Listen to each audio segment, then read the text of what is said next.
Азыркы учурда аутизм оорусуна чалдыккан балдардын саны жылдан жылга өсүүдө. Аутизм балдар психиатриясындагы эң актуалдуу көйгөйлөрдүн бири болуп саналат. Аутизмдин себеби белгисиз. Бүгүнкү күнгө чейин аутизм оорусу эмнеден келип чыгаары так аныктала элек. Бирок окумуштуулар ар кандай кооптуу факторлордун негизинде инфекция, стресс, экология жана башканын таасиринде пайда болгон генетикалык оору же нерв системасында генетикалык мутациялардан пайда болот деп белгилешет. Аутизм бул бейтаптын чындык менен байланышын же нейрондук өнүгүүнүн бузулушу. Ал коммуникациянын, социалдык өз ара аракеттенүүнүн жана жүрүм-турумдун бузулушу менен мүнөздөлөт. Бүгүнкү күндө аутизмди толук айыктырууга болбойт, бирок адамдын жашоосун жеңилдеткен аракеттерди жасап, стрессти азайтууга багытталган терапияларды колдонуп келишет. Аутизм аламдык илимде мындай деп берилет. Аутизм өзү энергиядан болот. Эмбриондук түйүлдүк өөрчүү учурунда балага энергия жетпей же энергия толбой калгандыгынан келип чыгат. Анткени бала жаралганда энергиядан жаралат. Боюнда бар эненин курсагында бала жаралаарда баланын жаны, душасы астрологиялык энергиядан жаралат. Же болбосо адамдын жаны ааламдан келет, өлгөндө кайра ааламга кетет. Ошон үчүн адам космостун бир бөлүкчөсү деп коет. Жан өзү бул энергия. Жан болгон үчүн адамдын денеси жашоого жөндөмдүү болот, кыймылга келет, өсөт. Эгер адамдын жаны чыкса, дене кыймылсыз калат. Душа покидает тело дегендей. Жан энергия болгон үчүн адам жашайт. Демек, адамдын денеси корпусу, жандын жөн гана аткаруучусу, тело-исполнитель болуп саналат. Адамдын жаны космостон келерин Дмитрий Отто атындагы репродуктология, акушерство жана гинекология илимий изилдөө борборунун окумуштуулары да изилдеген.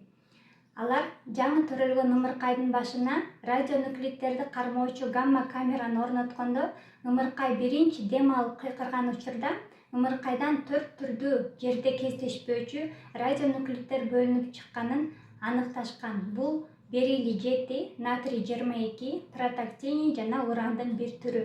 Алар космосто гана кездешчү радионуклидтер болуп саналат. Ал радиоактивдүүлүк ымыркайда 5 мүнөттөн 20 мүнөткө чейин кармалып туруп, кийин таркап жоюлган. Демек, адамдын жаны астрологиялык энергиядан жаралаарынын бир далили. Адам энергиядан жаралаарынын дагы бир кыры боюнда бар эне кыжаалат болсо же турмуштун өйдө ылдыйынан, орус-сыркоодон кысылып стресске кабылса, бир мүчөсү кем же ар кандай дефект менен майып балдар төрөлөт. Ошол түйүлдүк өөрчүп өсүү учурунда эне кысылууда болсо, балага энергия толбой жарым жандуу балдар жаралып жатат. Же болбосо дагы бир кыры боюнда бар эне токсикоз болот. Эненин ичине жан энергия киргендиктен ал аял ичип, жеп жаткан тамагын жерип, кусуп, талгак болуп, уйку басат же бирөөнү жактырбай калат. Энергия көзгө көрүнбөйт, бирок ал тирүү кыймылда болгондуктан эненин ичиндеги бала өсөт, жетилет. Токсикоз болгондо ал аял тамакты деле жыргатып ичпейт, бирок ошол энергиянын күчү менен жүрөт. Тамак ичпесе дагы кулап жыгылып калбайт, анткени энергия аялдын денесине калыптана баштайт. Энергия кирген үчүн аялдын денеси бошоп, уйку басат, аялдын организми агарып, тазаланат, жүзү нурданып чыгат, сөөктөрү жумшарып, ийилчээк болуп, төрөткө дайын болот. Энергия денени бошоткон үчүн баланын башы, далысы, төрөт жолдору аркылуу жарыкка чыгат. Демек, адам энергиядан жаралаарынын дагы бир белгиси. Бул энергия деген түшүнүк медицинада жок болгондуктан азыркы учурда медицина жол таппай жаткан учур. Аутист балдарга кандай жардам бере алабыз?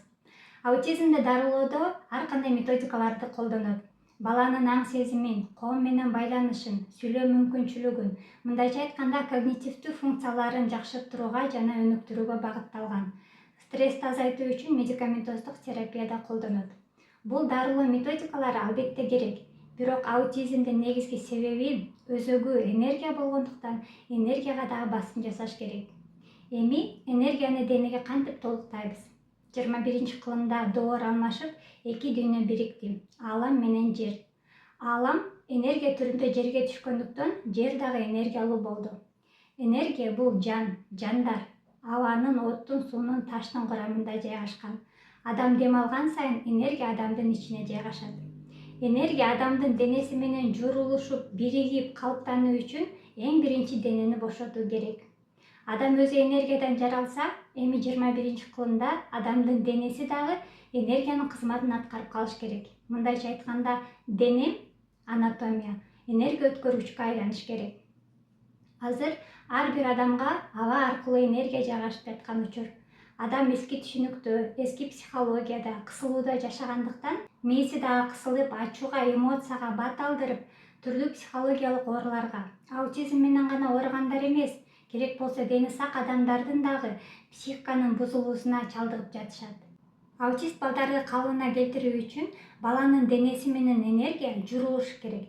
Энергия абада болгондуктан балага энергия толуу үчүн эң биринчи денесин кысылуудан чыгарып, тренировка сыяктуу күнүгө жаткырып, денесин бошоттуруу керек. Дене оңойчулук менен бошобойт. Кысылууда дене катып баштайт. Бул кан айлануунун начарлоосуна да алып келет. Ошон үчүн массаж аркылуу денени бошотсо да болот. Дене бош болгондо клеткаларга энергия толот, жанданат. Энергия денеге калыптанганда мээдеги нейрондук связьтар жакшырат, калыбына келет.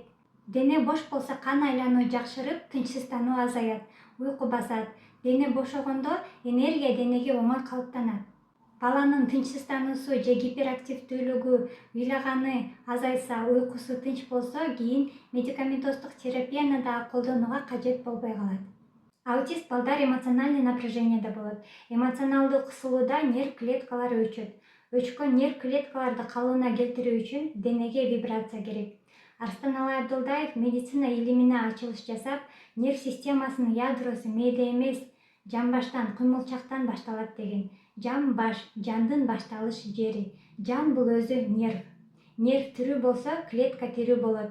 Мисалы, тиштин нервин алып койсо, тиш өзү турганы менен бирок жансыз болот. Денени бошотууда эң биринчи кыймылчакка маани берүү керек. Анткени кыймылчактан ички органдарга көп нервтер өтөт.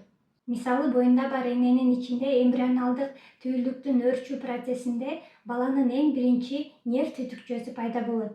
Кийин жүрөк калыптанып сого баштайт. Вибрация аркылуу нерв клеткаларын жандантабыз. Баланы жаткырып алып, жамбашынан баштап бүт денесин силкилдетип, вибрация сыяктуу массаж жасайбыз. Эгер бала айтканды түшүнсө, аткара алса, анда тургузуп денесин силкилдетип бийлетиш керек. Же болбосо жай чуркатса болот. Чуркаганда дагы денеде вибрация болот. Жамбаш муздаганда да нерв клеткалары өчөт, баланын көтөрүмү жоюлат, нерв жылуулукта калыбына келет. Жамбаштын муздап калган жерлери катуу берч болуп калат. Аларды массаж аркылуу жумшартып чыгабыз. Кыймылчактын тегерегине көп маани бериш керек. Аутизм балдардын көпчүлүгүндө талма оорусу менен коштолот. Эпилепсия мээдеги ашыкча электр заряддардан улам келип чыгат. Мээ кысылганда же булчуңдар спазм болгондо мээде гипоксия болот. Бул мээдеги электр активдүүлүктүн бузулушуна алып келет. Нерв системасы кан айлануусунда электр сигналдар бир калыпта агып, денедеги функцияларды башкара тургандай тартипке салат. Мээ денени контролдоп туруучу бөлүк. Мээ бошосо, дене бошойт. Мээни бошотуш үчүн канды суюлтуш керек. Анткени кан менен бирге мээге кислород барат. Ал үчүн көп суюктук ичип, туура тамактануу керек болот. Нервтер жылуулукта калыбына келет. Ошон үчүн муздак эмес, жылуу же ысык суу ичиш керек болот. Мээ бошогон кезде керектүү жерлерге жан, энергия барат. Эгер бала кыймылда болуп турса, дене катыбайт. Нерв клеткалары өчпөй тирүү турат, кан дагы суюлат. Нервтер өз ордуна келип энергия жайгашканда, балада бара-бара эмоция жоюлат. Энергия адамга толук жайгашкан кезде оору жоюлат. Эне баланын жаралуусуна себепкер болгондой, ооруп калышына да эң башкы себепкер болот. Анткени эне менен бала көрүнбөгөн байланышта болот. Ошон үчүн эненин жүрөгү сезет деп коет. Эне өзү энергия, аалам болуп саналат. Анткени эненин жатынына энергия, нур келип жайгашканда анан бала жаралатат. Ошон үчүн эне жаратуучу, ою, сөзү, мактоосу, жомогу орундалат. Эне жашоодо өз ордун, чыныгы милдетин билбегендиктен энергиясын качырып алат. Эне түшүнүгүн бийиктетип, аялдык сыпатын карманып, улуу түшүнүккө, улуу сыпатка өтсө, энергиясы сакталат, жогорулайт, майдага кейибейт, кыжаалат болбой, кысылбай калат. Анткени баланын психологиясынын өнүгүүсү энеге көз каранды. Эгер энелер, аялдар ааламдык илимди өздөштүрсө, анатомиясы энергия өткөргүчтүн кызматын аткарып калса, Ошондо энеден балага энергия өтөт. Энергия адамга, аялдарга бир гана ааламдык илим аркылуу калыптанат.